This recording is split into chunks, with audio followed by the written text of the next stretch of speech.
5ই আগস্টের পরে 2024 এখন ইসলামের পক্ষের একটা মাঠ কিন্তু তৈরি হয়েছে। আসলে মূল জায়গায় যদি না থাকা হয় তাহলে এখানে আমরা চিল্লাচিল্লি করতে পারবো, জেলে যেতে পারবো, আমরা শাপলা চত্বর ঘটাতে পারবো, কিন্তু ওদের কাজ ওরা করেই যাবে।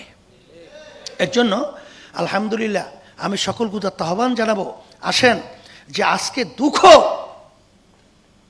যে আজকে গানের শিক্ষক নিয়োগ দেওয়া হবে, আজকে স্কুলগুলো খালি হচ্ছে, আর আজকে বাংলাদেশের মানুষগুলো তাদের সন্তানদেরকে প্রাথমিক স্কুলে তারা পড়ানোর জন্য তারা তৈরি না।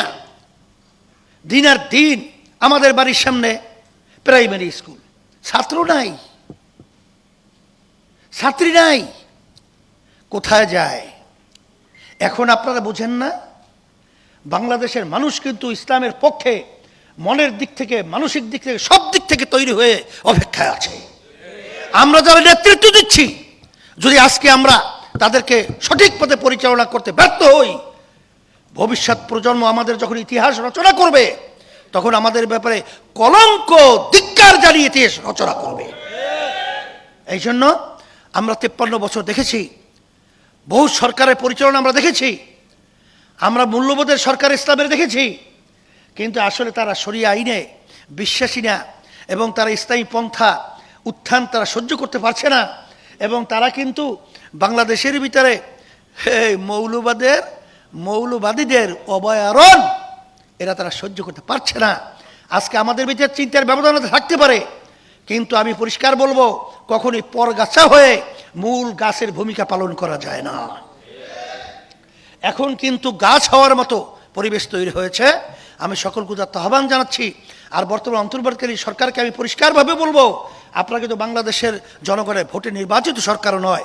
আপনারা ওখানে বসেছেন, আমি প্রথম দিন ডক্টর ইউনূস সাহেবকে বলেছি যে আপনি যদি দেশ সুন্দর পরিচালনা করতে হয় তাহলে আপনার বিশেষ করে লক্ষ্য রাখতে হবে যে দেশের মধ্যে শতকরা 92 জনের মধ্যে মুসলমান বসবাস করে, আর এই মুসলমানদের নেতৃত্ব কিন্তু আসলে বাস্তবতা হলো সম্মানিত উলামায়ে কেরাম। আপনি কথা বলার ব্যাপারে, তাদের ব্যাপারে সতর্ক অবস্থায় কথা বলবেন। প্রথম যেদিন আমার সঙ্গে দেখা হয়েছে সেদিনকে কিন্তু আমি কথাগুলো বলেছি। সেই হিসাবে আমি অন্তর্বর্তী সরকারকে বলবো যে পরিষ্কারভাবে আমরা বলছি, ধর্মীয় শিক্ষা ছোটবেলায় আমরা যখন পড়ছিলাম তখন হিন্দুদের শিক্ষক ছিল, আবার মুসলমানদের বাচ্চাদেরকে শিক্ষা দেওয়ার জন্য শিক্ষক ছিল, আমরা পড়েছি, আমরা দেখেছি। কিন্তু আপনি গানের শিক্ষক নিয়োগ দিবেন, কি শিখান, কি করতে চান? এই টাকা তো আমরা কামাই করে ওখানে পাঠাই, আর এই সেই টাকা নিয়ে আমাদের বাচ্চাদেরকে বেয়াদব বানাবেন, উচ্ছৃঙ্খল বানাবেন, চরিত্রহীন বানাবেন। এটা কখনোই আমরা সহ্য করব না, এর প্রতিবাদ করতে হবে। এবং প্রাথমিক শিক্ষায় আমাদের ধর্মীয় শিক্ষক নিয়োগ দিতে হবে। এটা যদি আপনারা ব্যতিক্রম করেন তাহলে আমাদের বাংলাদেশের জনগণ ইসলাম প্রেমিক, ধর্মপ্রেমিক সবাইকে রাস্তা জানাতে বাধ্য হব। কথা পরিষ্কার। আপনাদের বিশেষ করে উপস্থিত হওয়ার জন্য ধন্যবাদ জানাচ্ছি, আর সম্মানিত উলামায়ে কেরাম সহ বাংলাদেশের সমস্ত মানুষকে আমরা বিশেষ করে বলবো যে দেশ কিন্তু সুন্দর সাজাবার একটা পরিবেশ তৈরি হয়েছে। আমরা যেন এই সুন্দর পরিবেশকে আমাদের অবহেলায় নষ্ট না হয়, এই উদাত্ত আহ্বান জানাচ্ছি।